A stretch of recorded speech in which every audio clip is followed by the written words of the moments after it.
Disclaimer, इस channel पर प्रस्तुत सभी कहानियाँ, उपन्यास और पॉडकास्ट लेखक द्वारा लिखी गई मौलिक रचनाएं हैं। ये रचनाएं केवल मनोरंजन एवं शैक्षणिक उद्देश्य से प्रस्तुत की जाती हैं। इन कहानियों में दर्शाए गए सभी पात्र, घटनाएं और स्थान पूर्णतः काल्पनिक हैं। किसी भी वास्तविक व्यक्ति, जीवित या मृत, घटना, धर्म, जाति या समुदाय से इनका कोई जानबूझकर संबंध नहीं है। इस चैनल का उद्देश्य किसी भी व्यक्ति या वर्ग की भावनाओं को ठेस पहुंचाना नहीं है। यदि किसी सामग्री से किसी को आपत्ति हो, तो कृपया हमें सूचित करें, आवश्यक सुधार किया जाएगा। इस चैनल पर प्रस्तुत की जाने वाली ये कहानी, उपन्यास मेरे द्वारा लिखी नहीं गई है। ये रचना इसके मूल लेखक की है। किसी भी सवाल या सुझाव के लिए चैट सपोर्ट उपलब्ध है। लाउडस्पीकर नए स्टोरी अपडेट सबसे पहले पाने के लिए हमारा टेलीग्राम चैनल ज्वाइन करें।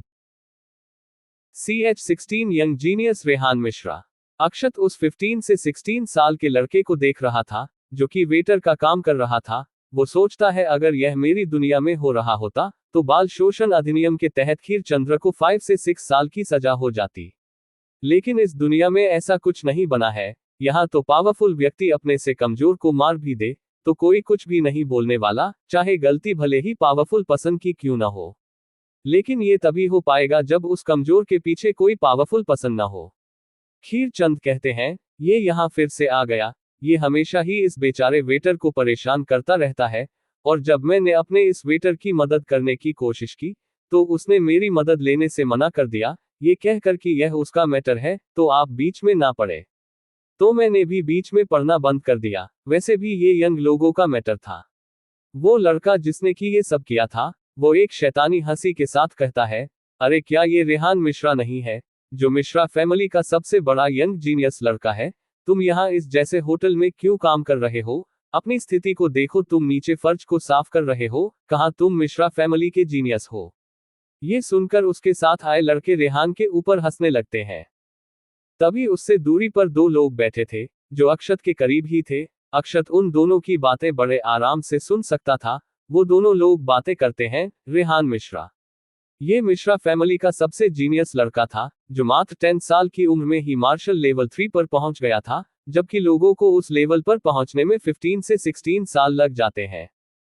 फिर 2 साल पहले अचानक से क्या हो गया कि इसकी पूरी कल्टीवेशन ही चली गई, और तब से बेचारे की मुंह की खानी पड़ रही है। अब तो इसका परिवार भी इसे नहीं पूछता। ये सुनकर अक्षय को बहुत बुरा लगा। वो न जाने क्यों रेहान को अपने आप से जोड़ पा रहा था। वो ऐसा इसलिए कर पा रहा था क्योंकि बचपन में तो उसकी फैमिली तो खत्म हो गई थी, और फिर उसने एक चाय की स्टॉल पर काम किया था, और सामने इस रेहान की हालत भी लगभग ऐसी ही थी। वो भी यहाँ काम कर रहा था। रेहान वह फर्श साफ कर रहा था। वो सोच रहा था कि अगर मेरे साथ 2 साल पहले की वो घटना नहीं होती, तो मैं अब तक अपने परिवार में कल्टीवेशन कर रहा होता, और एक अलग ही लेवल पर होता। तभी उसके सामने बैठा लड़का एक सिक्का उसके सामने फेंकते हुए कहता है, अगर तुम मेरे सामने एक बार घुटने पर आकर सॉरी बोलते हो, तो मैं तुम्हें एक सोने का सिक्का टिप के तौर पर दूंगा। ये सुनकर रेहान अपनी मुट्ठी कस लेता है। वो गुस्से से खड़े होते हुए कहता है, अबे तेरी तो, लोगों को परेशान करना बंद कर। मैं पहले ही अपनी फैमिली को छोड़ चुका हूं, तुम अब क्या चाहते हो कि मैं तुम्हें मार दूं?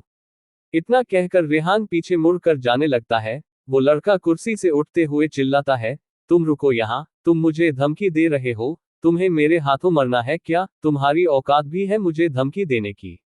रेहान कहता है, तुम हमेशा अपने से कमजोर को परेशान करते हो, तुम्हारी क्या औकात है मेरे सामने? खीर चंद्र अक्षत को रेहान को देखते देख कहते हैं, श्रीमान अक्षत। वो लड़का रेहान बस ऐसे ही अपने आप से बातें करता रहता है कि अगर उस घटिया आत्मा ने मेरा कल्टीवेशन ना लिया होता, तो मुझे अपनी फैमिली नहीं छोड़नी पड़ती, और मुझे अपनी शादी को भी कैंसिल नहीं करना पड़ता, ऐसा ही कुछ। ये सुनकर तो अक्षत को और भी बुरा लगता है। वो सोचता है, बेचारे की क्या हालत हो गई है। इसे अपनी फैमिली छोड़नी पड़ी, और शादी तक तोड़नी पड़ी।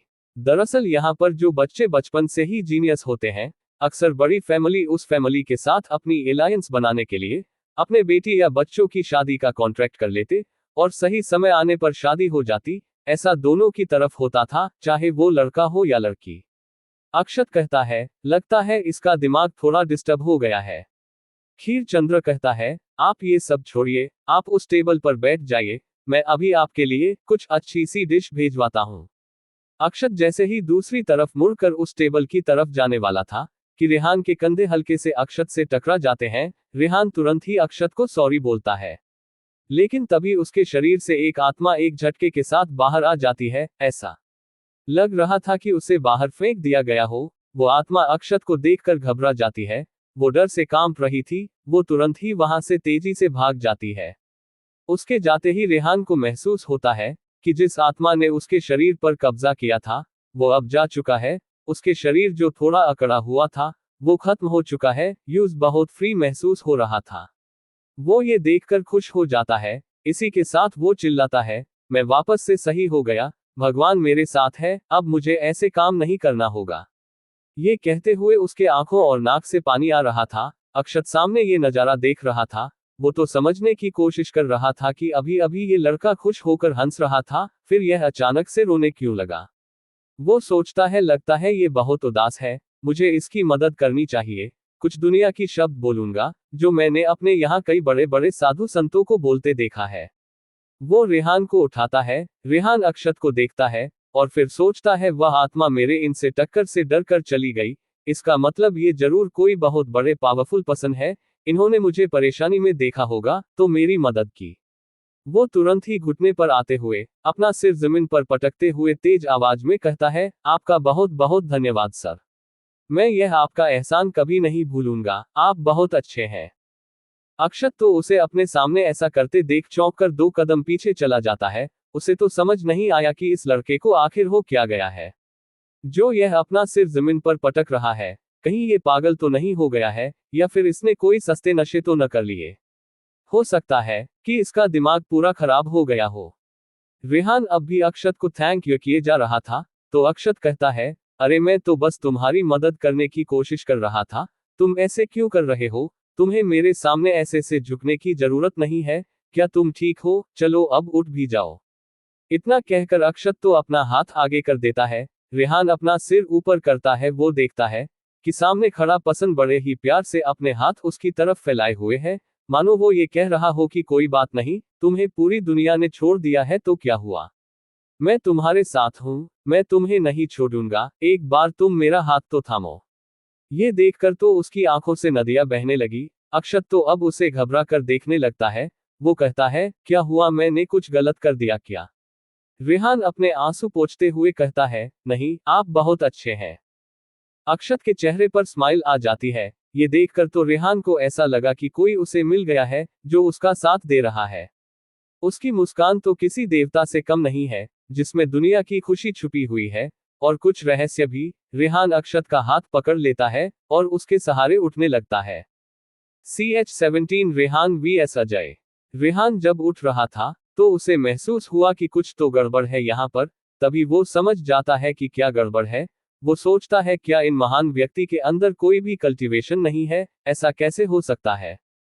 तभी उसके दिमाग में आता है, नहीं ऐसा हो ही नहीं सकता, जरूर ये महान व्यक्ति बहुत पावरफुल है कि मैं इनका कल्टीवेशन ही सेंस नहीं कर पा रहा हूं। मुझे इनके साथ हो जाना चाहिए, ऐसे लोग कहां बार बार मिलते हैं। तभी वो लड़का आता है जो कि रेहान को परेशान कर रहा था। वो एक हंसी के साथ कहता है, कचरा कचरा ही होता है, आप उसकी मदद क्यों कर रहे हो।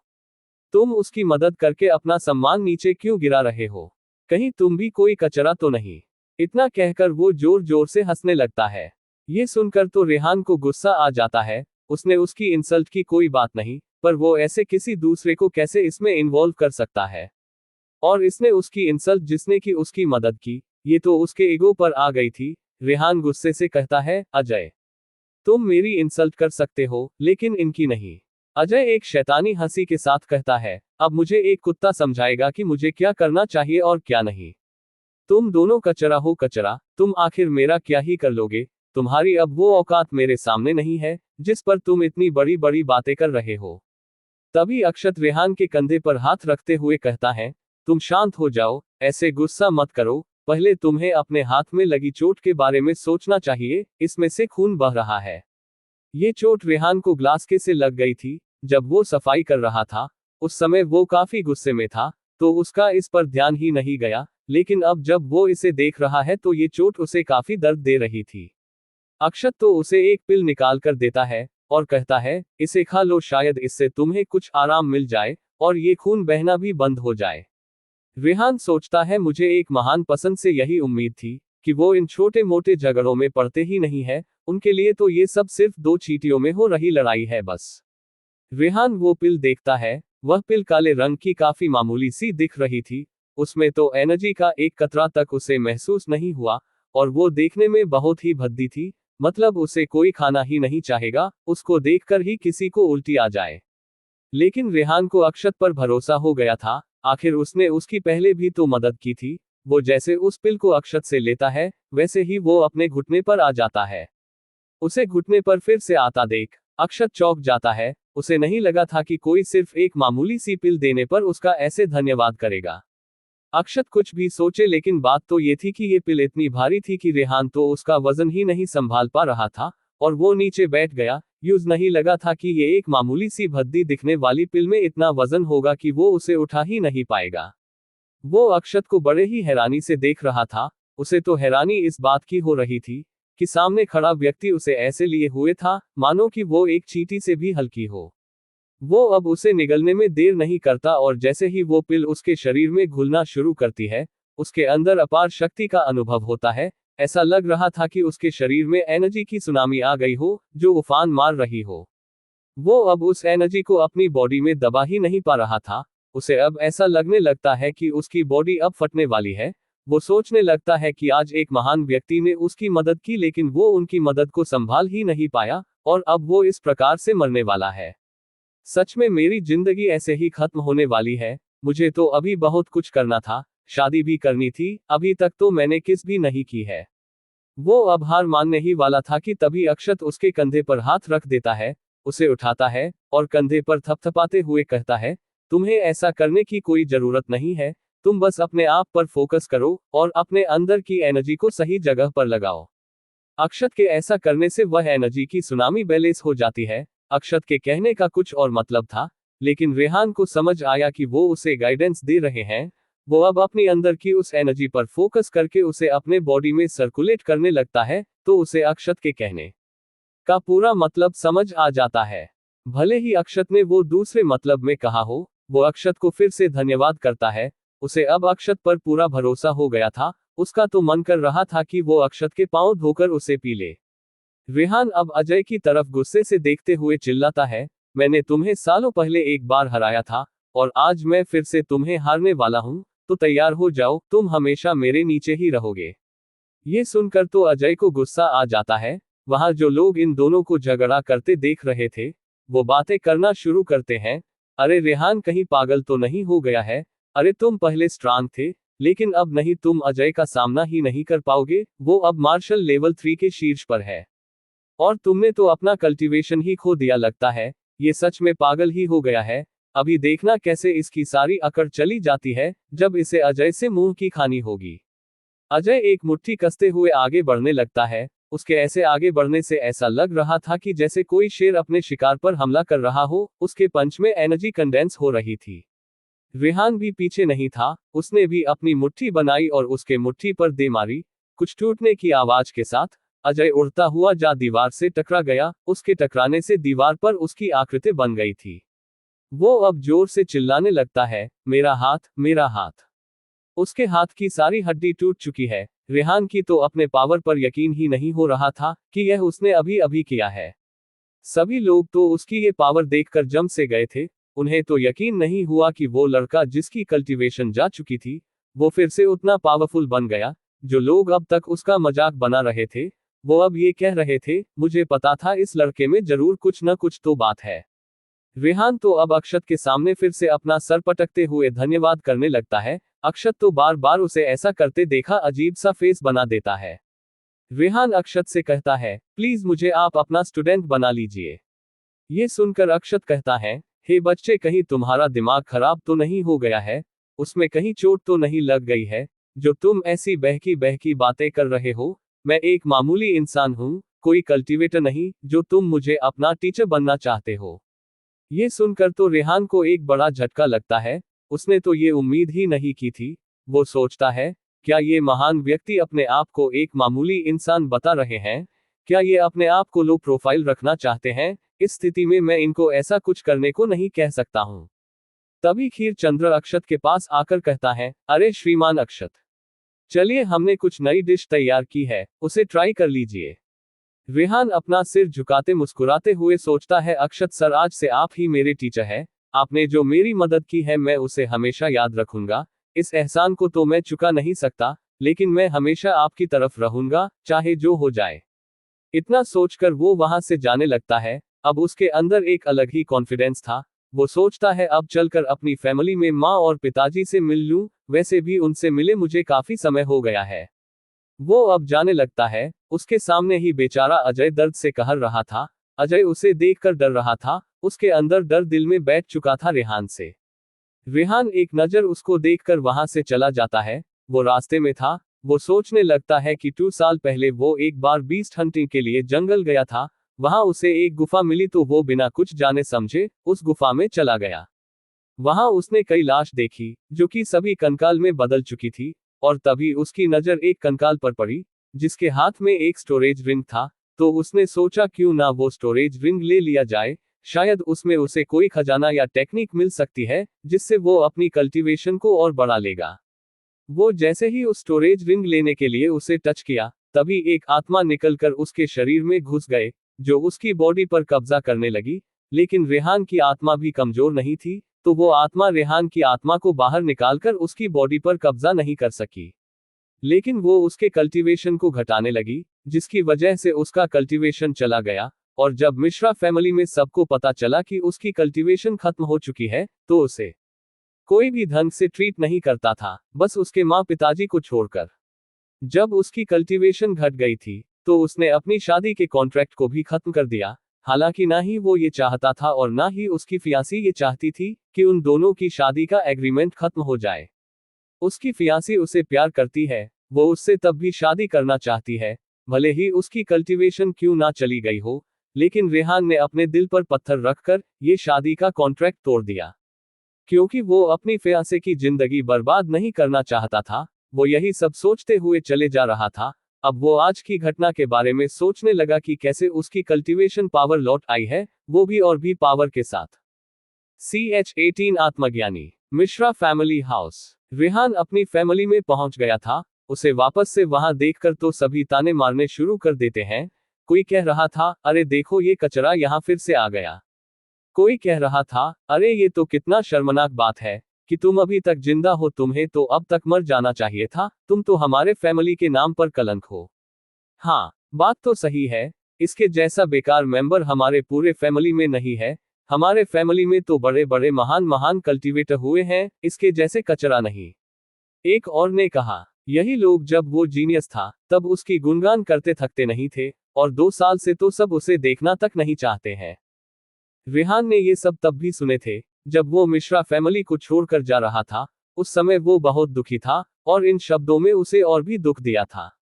लेकिन इस बार ये सब तो उसे अपनी तारीफ लग रहे थे। वो ये सब सुनकर मुस्कुराए जा रहा था। उसने मुस्कुराते देखा वो लोग और भी चिढ़ जाते हैं। एक कहता है, अरे देखो ये कितना बेशर्म है, हंस रहा है, इसमें तो अब थोड़ी सी भी शर्म नाम की चीज ही नहीं बची। रेहान कहता है, तुम सबको जो भी कहना है कह सकते हो, लेकिन याद रखना इसका जवाब तुम सबको जल्द ही मिलेगा। तब याद रखना जो जो तुम सबने कहा है। इतना कहकर वो एक कदम लेता है और 7 मीटर आगे पहुंच जाता है। ये देखकर तो सभी लोग हैरान हो जाते हैं। एक के मुंह से निकलता है, क्या क्या उसने अभी अभी 9 स्टेप टेक्निक को यूज किया है, पर ये कैसे हो सकता है? उसकी कल्टीवेशन तो जा चुकी थी ना। ये असंभव है, ऐसा हो ही नहीं सकता है, जरूर मुझे कोई भ्रम हुआ है। लेकिन वो अपने बगल देखता है, तो सभी शौक में थे। अब उसे यकीन होने लगता है कि उसने जो देखा वो कोई भ्रम नहीं था। 9 स्टेप टेक्निक मिश्रा फैमिली की सीक्रेट टेक्निक है। इसमें एक ही कदम पर व्यक्ति 9 मीटर आगे पहुंच जाता है। ये टेक्निक मिश्रा फैमिली के एक पूर्वज ने बनाई थी। उनका एक कदम 1 मीटर के बराबर था, और जब उन्होंने इस टेक्निक पर महारत हासिल कर ली, तब वो 9 मीटर आगे पहुंच जाते थे। तो उनके हिसाब से यह उनकी 9 कदम दूरी के बराबर की थी, तो उन्होंने इसका नाम 9 स्टेप टेक्निक रख दिया। ये सभी टेक्निक सिर्फ कल्टीवेटर ही कर सकते हैं, ना कि कोई मामूली इंसान, क्योंकि इसमें काफी ज्यादा एनर्जी की जरूरत पड़ती है। तभी सभी लोग रेहान को ये टेक्निक करते देख हैरान थे। हालांकि रेहान ने अभी इस टेक्निक पर महारत हासिल नहीं की है, नहीं तो वो एक ही कदम में 9 मीटर आगे पहुंच जाता। लेकिन वो जहां पर भी पहुंच गया है, वो भी कम नहीं है। यहाँ खड़े लोगों में तो ऐसा कोई भी नहीं था जिसने उसकी बराबरी कर ली हो। सभी को आंखें फाड़ फाड़ कर उसे देखते देख रेहान एक स्माइल करता है और फिर वो वहां से जल्दी से चला जाता है। सभी तो बस उसकी स्पीड ही देखते रह गए थे। उन सबका तो अब मुंह ही नहीं खुल रहा था कि इस पर क्या कहें। कहते भी क्या, अभी अभी ही तो उन सब ने उसको बेकार कचरा कहा। अगर वो बेकार और कचरा है तो वो सब क्या है? नाली का कीड़ा। रेहान अपने माँ पिता से मिलता है। वो दोनों उसे देखकर बहुत खुश थे कि उनका बेटा लौट आया है। उनका बेटा कैसा भी हो, है तो उनका बेटा ही। 2 साल बाद अपने पेरेंट्स को देखकर रेहान खुश था। रेहान की यहाँ से जाने के बाद उन दोनों पर फैमिली हेड ने रेहान से मिलने पर रोक लगा दी थी। रेहान अब बिना देर किए उन्हें अपने वापस आने का कारण बताता है और उन्हें अपनी कल्टीवेशन पावर दिखाता है। मार्शल लेवल 3 शीर्ष स्टेज, मार्शल लेवल 4 से एक कदम दूर। उसके माता पिता ये देखकर बहुत खुश हो जाते हैं। भला अपने बच्चों की तरक्की किस पेरेंट्स को खुशी नहीं देती। वो सभी अभी बातें ही कर रहे थे कि उनके कमरे के बाहर दरवाजे पर कोई था। तभी रेहान की माँ कहती है, बेटा तुम वहां क्या कर रही हो? क्या तुम रेहान से नहीं मिलने वाली? दरवाजे के पीछे से एक लड़की अपना सिर झुकाए आती है। रेहान की माँ कहती है, अरे शिखा बेटा, तुमने अपना सिर क्यों झुक रखा है? ये नाम सुनते ही रेहान अब उस लड़की को देखने लगता है। उसे तो यकीन ही नहीं हो रहा था कि ये लड़की उसकी एक्स फियांसे शिखा है, जिससे उसकी आगे शादी होती। उसकी तो नजर ही नहीं हट रही थी। इन 2 साल में शिखा और भी खूबसूरत और मैच्योर हो गई है। शिखा ने जब बाहर कुछ लोगों के मुंह से सुना कि रेहान वापस आ गया है तो उससे रहा नहीं गया। वो भागती हुई यहाँ पर आ गई। रेहान के माता पिता दोनों उस कमरे से बाहर चले जाते हैं। उस कमरे में अब रेहान और शिखा ही बचे थे। रेहान अपना सिर खुजाते हुए कहता है, क्या तुम ठीक हो? शिखा नमे सिर हिला देती है। उसकी आंखों में आंसू थे। रेहान उसे तुरंत ही गले से लगा लेता है। वो रो रही थी। रेहान कहता है, तुम क्यों रो रही हो? मैं लौट आया हूँ। अरे तो तुम भी मार्शल लेवल 3 पर हो? शिखा हाँ में सिर हिला देती है। रेहान फिर से उसे गले से लगा लेता है। सच में ये लड़की उसे पूरे दिल से प्यार करती है। इधर अक्षत खीरचंद ने जो भी उसके सामने रखा वो सब खाए चला जा रहा था। अक्षत उसे अब जो सामान बेचने लाया था वह दे देता है। खीरचंद हिसाब करके उसे पैसे दे देता है और कहता है, वैसे श्रीमान अक्षत, अब आपका आगे का क्या विचार है? अक्षत कहता है, सोच रहा हूं कि जाकर किसी एकेडमी में एडमिशन ले लूं। वहां जाकर कुछ प्रैक्टिस करूंगा तो शायद मैं भी कल्टीवेटर बन जाऊंगा। खीरचंद्र कहता है, अरे मुझे अभी जानकारी मिली है कि पास की ही नागपुर एकेडमी में प्रवेश 5 दिनों बाद शुरू है। क्यों ना आप वहां जाकर ट्राई करें?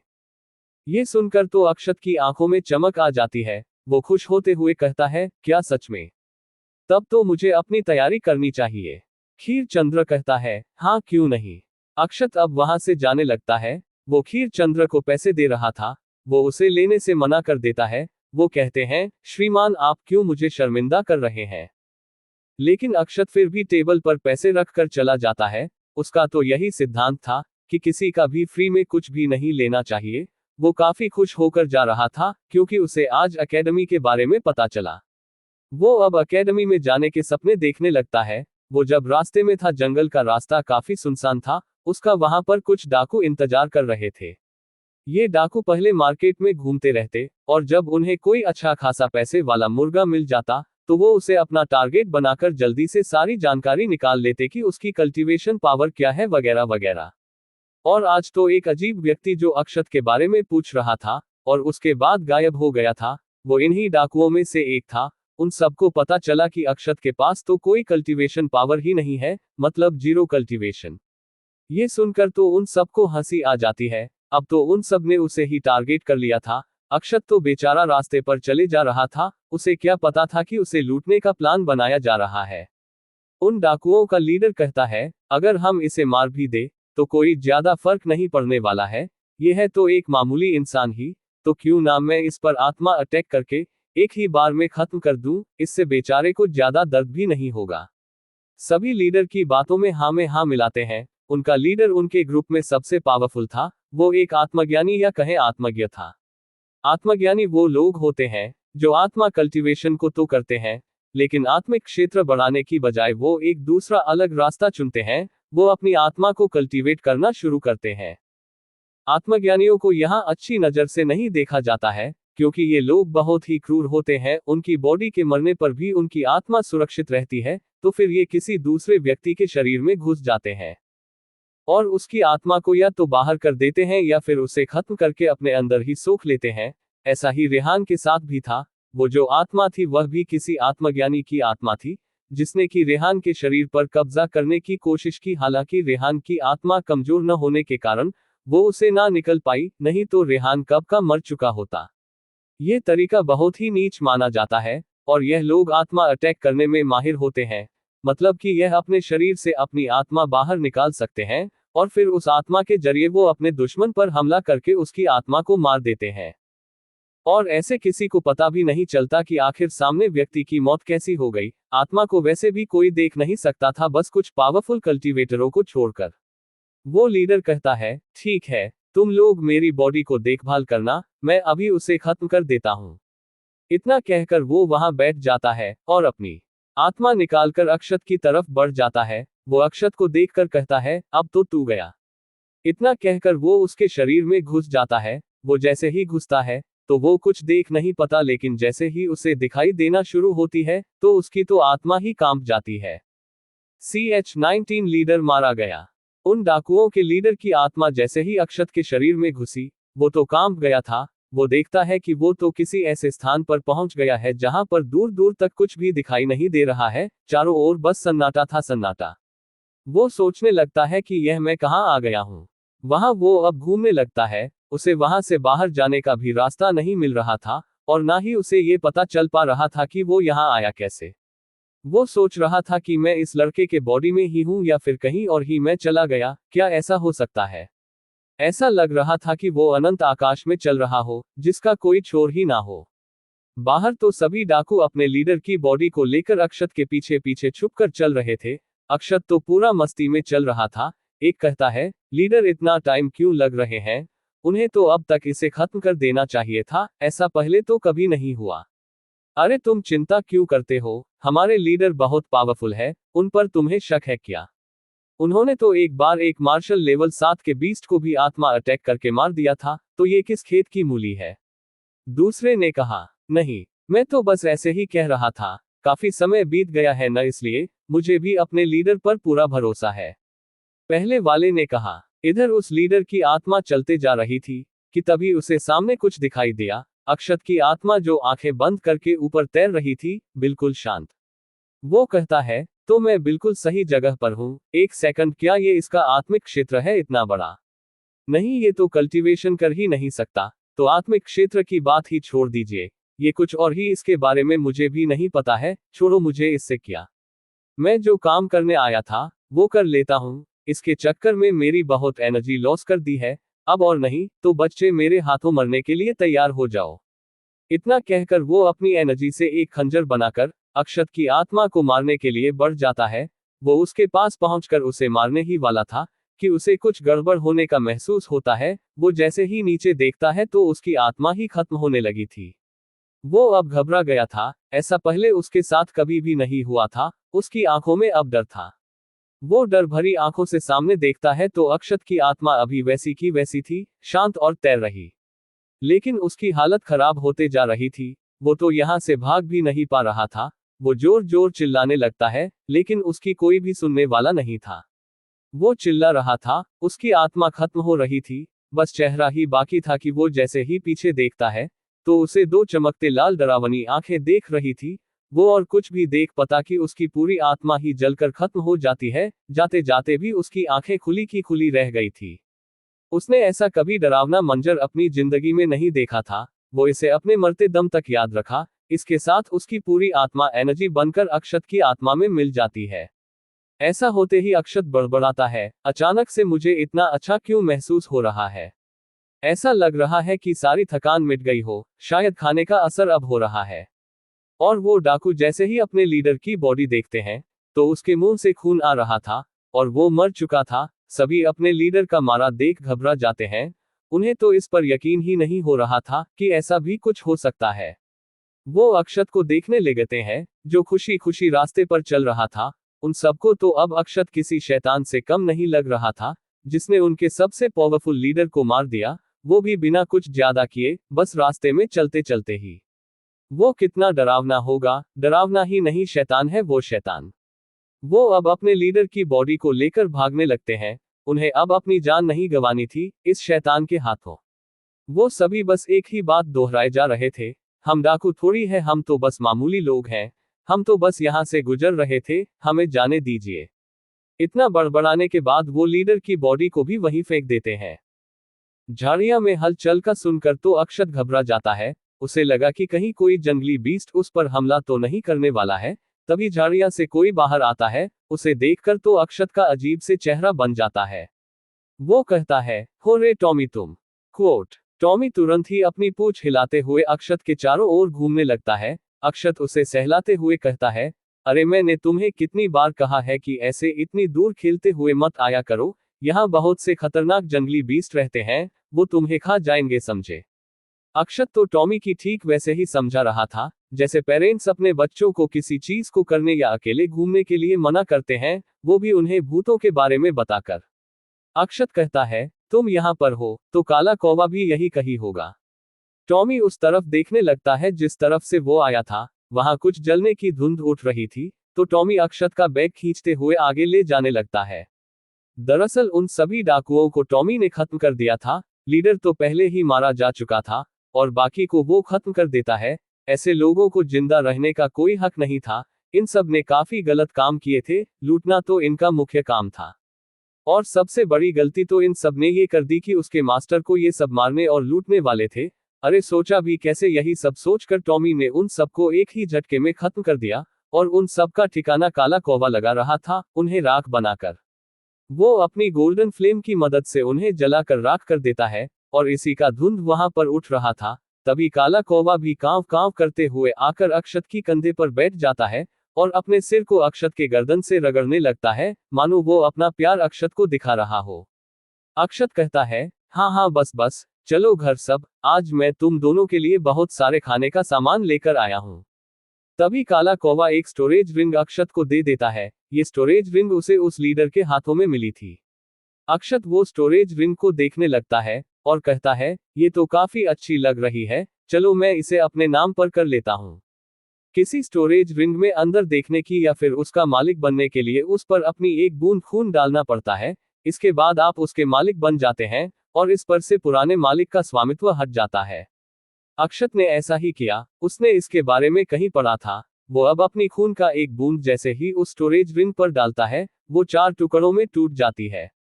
ये देखकर तो अक्षत अजीब सा चेहरा बना लेता है। वो बड़बड़ाता है, ये स्टोरेज रिंग तो बड़ी खराब निकली, लगता है इसमें जंग लग गया था, अब मैं क्या ही कर सकता हूँ।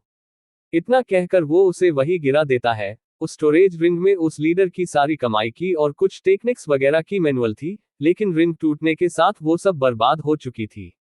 कोए ने सोचा था कि वो इसे मास्टर को देगा, तो शायद मास्टर खुश हो जाएंगे, लेकिन उसे क्या पता था कि यह रिंग उसके मास्टर की एक बूंद खून को भी हैंडल नहीं कर पाएगी। टॉमी सोच रहा था, मास्टर, इस रिंग में कोई जंग नहीं लगा था, आपके खून में इतनी पावर थी कि यह उसे सह ही नहीं पाया, और टूट गया। अक्षत तो अब दोनों को साथ लेकर घर आ गया था। अक्षत को श्वेता मकड़ी पत्ते के पीछे से छिप छिप कर देख रही थी, और शर्मा भी रही थी। अक्षत सबको आज लाया हुआ खाना देता है, जो उसने खीर चंद के होटल से ली थी। सबके खाने के बाद वो आसमान की ओर देखता है, और फिर धीरे से कहता है, मास्टर भूमि आप हो कहाँ? मुझे आपकी बहुत याद आ रही है। उसे दुखी होता देख टॉमी उसके पास आकर भाव भाव करने लगता है। श्वेता भी पत्तों के पीछे से देख रही थी। वो कहती है, मुझे भी मास्टर के पास जाना है। अब रात हो गई थी। अक्षत खुले आसमान के नीचे अपने चेयर पर बैठा था। उसके पास टॉमी और काला कौवा आंखें बंद करके सो रहे थे। पूरी जगह में सन्नाटा था। ऐसा इसलिए था क्योंकि टॉमी और कौवा अपनी पौवा को पूरा खोले हुए थे। उन दोनों का एनर्जी का ऑरा जंगल में सभी बीस्ट को डराकर रखने ले लिए काफी था। यहाँ पर बाद हल्की हल्की अक्षत के बनाई गई नहरों में पानी बहने की आवाज आ रही थी। वातावरण एकदम प्रेम में था। हल्की सुगंधित हवा बह रही थी। ऊपर से चंद्रमा भी अपना पूरा आकार लिए प्रकाश बिखेर रहा था। अक्षत चंद्रमा को देखते हुए कुछ सोचने लगता है। उसके दिमाग में कोई छवि आ रही थी। CH20 कुकिंग फॉर अक्षत। अक्षत आसमान में चंद्रमा को देख रहा था। पूरा वातावरण बहुत ही शांत और मनोरम था। हल्की हवा बह रही थी। उसमें पर्पल सूर्य फूल की हल्की सुगंध भी थी, जो किसी के भी दिमाग को शांत करने के लिए काफी थी। उसके दिमाग में किसी का चेहरा आ रहा था, और ये चेहरा था उस नीली गहरी आंखों वाली लड़की वानी की थी, जिसका आज अक्षत ने इलाज किया और ऊपर से उसका बैग भी देख लिया था। ये तो स्वाभाविक था कि अक्षत को ये हमेशा याद रहने वाला था, क्योंकि वो ठहरा तो एक लड़का ही, भला उसके दिमाग से ये कैसे जा सकता है। उसका गाल लाल हो जाता है। वो अपना सिर हिलाते हुए कहता है, बार बार मेरे दिमाग में वो क्यों आ रही है, आखिर मुझे हो क्या गया है? क्या मैंने उसकी ऐसे पीठ देख ली थी उसकी वजह से? नहीं, शायद मैं थक गया हूं, तभी ये सब हो रहा है। वैसे वो ब्रोथल हॉल मास्टर वानी है बहुत खूबसूरत, किसी स्वर्ग की अप्सरा की तरह। काश मेरी उनकी तरह कोई गर्लफ्रेंड होती, तो कितना अच्छा होता। मैं तो रोज सुबह उसका चेहरा देखता। लेकिन मैं जब तक कोई पावरफुल कल्टीवेटर नहीं बन जाता, तब तक तो कोई लड़की मुझे भाव भी नहीं देगी। ये दुनिया तो ऐसी ही है, यहाँ तो सिर्फ कल्टीवेटर का ही बोलबाला है। वैसे वामिका भी कम खूबसूरत नहीं है, दोनों में बस 1920 का फर्क है। हे भगवान, मेरी आपसे एक और रिक्वेस्ट है, उसी में एक ऐड कर लीजिए। पहले तो मेरी कल्टीवेशन पावर जागृत कर दीजिए प्लीज प्लीज, और दूसरा मेरी गर्लफ्रेंड बनवा दीजिए प्लीज। वैसे भी अकेले रहकर मजा नहीं आता है, कोई बातें करने वाला नहीं है। मास्टर भूमि भी चली गई है अचानक से, बिना कुछ बताए कि वो कहाँ गई है और कब आएगी। उनके बारे में मैं तो इन 3 साल में ज्यादा कुछ नहीं जान पाया, कि वो कहाँ से थी, रोज उस पहाड़ी पर कैसे आती थी, और फिर कहाँ चली जाती थी। कुछ भी नहीं, बस इतना जानता हूँ कि वो बहुत अच्छी थी, बहुत अच्छी है। उन्होंने ही तो मुझे इस दुनिया में रहना सिखाया, नहीं तो भला मुझे कौन इस दुनिया में स्वीकार करता। दूर कहीं 1 मिलियन किलोमीटर दूर, आसमान और इस दुनिया के बीच एक पैलेस तैर रहा था। वो बहुत ही खूबसूरत पैलेस था। चारों ओर उच्च दर्जे की एनर्जी बह रही थी। ऐसा लग रहा था कि जैसे ये कोई अलग ही दुनिया हो, भले ही ये बस एक बड़ा सा पैलेस है। चारों ओर बादल घिरे हुए थे। ऐसा लग रहा था कि जैसे ये बादल इस पैलेस को उठाए हुए हैं, और साथ में इसकी सुरक्षा भी कर रहे हैं। अंदर एक कमरे में एक 25 से 26 साल की दिखने वाली लड़की तैयार हो रही थी। उसकी तैयार होने में कुछ मेड मदद कर रही थी। तभी उस लड़की को छींक आती है, तो एक सीनियर मेड कहती है, मैडम, लगता है आपको कोई दिल से याद कर रहा है। वो लड़की एक प्यारी सी मुस्कान के साथ कहती है, हाँ मुझे भी यही लग रहा है। वह मेड कहती है, ओह तो वह कौन है मैडम, क्या हम उसे जानते हैं? वो लड़की कहती है, वो एक बहुत अच्छा प्यार और मासूम लड़का है। सभी मेड अब मुस्कुराते हुए कहती है, क्या वो एक लड़का है? वो लड़की अब चुप हो जाती है, तो सभी मेड भी शांत होकर उसे तैयार करने लगती है। वो लड़की सोचती है, हाँ मुझे पता है, तुम मेरा इंतजार कर रहे हो, लेकिन मैं नहीं आ सकती हूँ। पर तुम चिंता मत करो, भविष्य में एक दिन ऐसा जरूर आएगा, जब हम दोनों मिलेंगे। इधर अक्षत इस शीतल चंद्रमा की प्रकाश में चेयर पर बैठे बैठे ही सो गया था। उसके सोते ही श्वेता उसके पास आकर उसके कंधे पर बैठकर उसे प्यार भरी आंखों से देखने लगती है, और फिर वो उसके गालों पर किस कर लेती है। वैसे ये श्वेता मकड़ी रोज ऐसा करती है। जब अक्षत सो जाता है, तब ये जाकर उसे घंटों तक देखती रहती है, और धीरे से कहती है, मैं आपको बहुत प्यार करती हूँ मास्टर। ये कहकर वो बहुत शर्मा रही थी। वो अब अक्षत के कंधे पर ही सोने लगती है। अमरबेल लता अक्षत को लपेट लेती है, ताकि वो उसे गर्म रख सके, और सूर्य मंडल पेड़ अपना ऊपरी भाग बढ़ाकर अक्षत को अपनी छांव में कर लेता है, ताकि अक्षत के ऊपर ओस न पड़े। सभी अब सो रहे थे। ऐसा लग रहा था कि यह कोई हैप्पी फैमिली हो। वैसे अगर देखा जाए तो ये अक्षत की फैमिली ही है। अब तक तो यही सब उसके साथ रहते हैं। अगली सुबह अक्षत उठता है, उसके साथ ही टॉमी और काला कौवा भी उठते हैं, और बाकी के सब तो पहले ही उठकर अपने अपने जगह पर चले गए थे। अक्षत अब पहले अपने खेत में जाता है। उसने अपना यह खेत घर के पीछे बनाया हुआ था। आखिर वो है तो पृथ्वी के भारत देश से, तो उसे काफी जानकारी है खेतों के बारे में। ऊपर से उसने फार्मिंग में मास्टरी भी कर रखी है। वो वहां से कई सब्जियां लाता है, और सुबह का नाश्ता तैयार करता है। नाश्ता वगैरह करने के बाद वो अपने प्यारे बगीचे में सिंचाई और फुहारे करना शुरू करता है। ब्रोथल हॉल वानी तैयार हो रही थी, और वो खाना भी तैयार कर रही थी। उसके लिए काम कर रही मेड वगैरह हैरान थी कि उनकी हॉल मास्टर खुद खाना बना रही है। वो भी इतनी सुबह सुबह। एक तो उन्होंने कल सुना था कि हॉल मास्टर ने किसी मामूली इंसान के साथ अपना वक्त बिताया था, जबकि उनके पास तो हजारों कल्टीवेटर आते हैं बड़े बड़े ऑफर लेकर, लेकिन वो किसी को भाव तक नहीं देती है। उन्हें तो समझ ही नहीं आ रहा था कि उसकी खूबसूरत हॉल मास्टर को आखिर हो क्या गया है। वो सब देख रही थी कि उनकी हॉल मास्टर आज और भी ज्यादा खूबसूरत लग रही है, और आज तो बहुत खुश भी लग रही हैं। वो पहले से ही खूबसूरत तो थी ही, उनकी खूबसूरती तो लड़कियां भी देखने आती है। तभी एक बूढ़ी सेविका आती है, जो कि हॉल मास्टर की बहुत करीबी है। वाणी उन्हें काफी रिस्पेक्ट करती है। वो कहती है, अरे यह आप क्या कर रही है। वाणी उन्हें देखती है और कहती है, अरे बूढ़ी दादी आप बताइए न कि मैं यह सही ढंग से बना रही हूं कि नहीं। वो आकर वाणी को वहां से हटाते हुए कहती है, यह आप क्या कर रही हैं। आपको तो किचन में आना ही नहीं चाहिए था। यह आपके पद के खिलाफ है। आप यहाँ की हॉल मास्टर है, आपके लिए तो हम सब हैं, जो भी हो हमें कह दीजिए। वाणी मुस्कुराते हुए कहती है, यह आप क्या कह रही हैं। क्या मैं कुछ बना भी नहीं सकती हूँ। वो सेविका कहती है, हाँ, आपको जो खाना है हमें कह दीजिए, हम बना देंगे। वाणी कहती है, ये मैं अपने लिए नहीं बना रही हूँ। यह आप अपने लिए नहीं बना रही है, तो फिर किसके लिए बना रही है। उसे सेविका ने अजीब सा चेहरा बनाते हुए कहा। वाणी कहती है, मैं ये किसी और के लिए बना रही हूँ, उन्हें अपना रेस्पेक्ट दिखाने के लिए। वो अब ये सुनकर मुस्कुराने लगती है। वो इतना तो समझ गई थी कि वो जो भी पसंद हो वो बहुत ही इम्पोर्टेंट है। अरे तभी तो हॉल मास्टर ऐसा कर रही हैं। नहीं तो हॉल मास्टर बहुत ही संभली और बुद्धिमान है, वो फालतू में ये सब नहीं करने वाली। फिर वो सेविका कहती है, क्या वो कोई लड़का है। वाणी हाँ करती है, क्या बहुत सुंदर है। वाणी अक्षत का चेहरा सोचने लगती है और कहती है, हाँ सुंदर तो है, लेकिन उससे भी ज्यादा बहुत मासूम और दयालु है। फिर उन्होंने कहा, क्या उनको आपको चेहरा बार बार याद आ रहा है। हाँ, उनका चेहरा मेरे दिमाग में जैसे कल से ही छाया हुआ है। वाणी ने कहा, लेकिन तभी उसे महसूस हुआ कि शायद उसने कुछ ज्यादा ही बोल दिया है। तो वो कहती है, मेरे कहने का मतलब है कि उनका चेहरा कैसे कोई भूल सकता है। वह सेविका कहती है, ठीक है, मैं समझ गई, तो मैं भी आपकी इसमें मदद करती हूँ। सेविका मुस्कुरा रही थी। वो कुछ देर बाद कहती है, आपको तो उस लड़के से प्यार हो गया है, अब तो मुझे भी इसमें आपकी मदद करनी होगी, ताकि आप उसके दिल में उतर पाए। ये सुनते ही वाणी का चेहरा टमाटर की तरह लाल हो जाता है। वो कहती है, यह आप क्या कह रही है।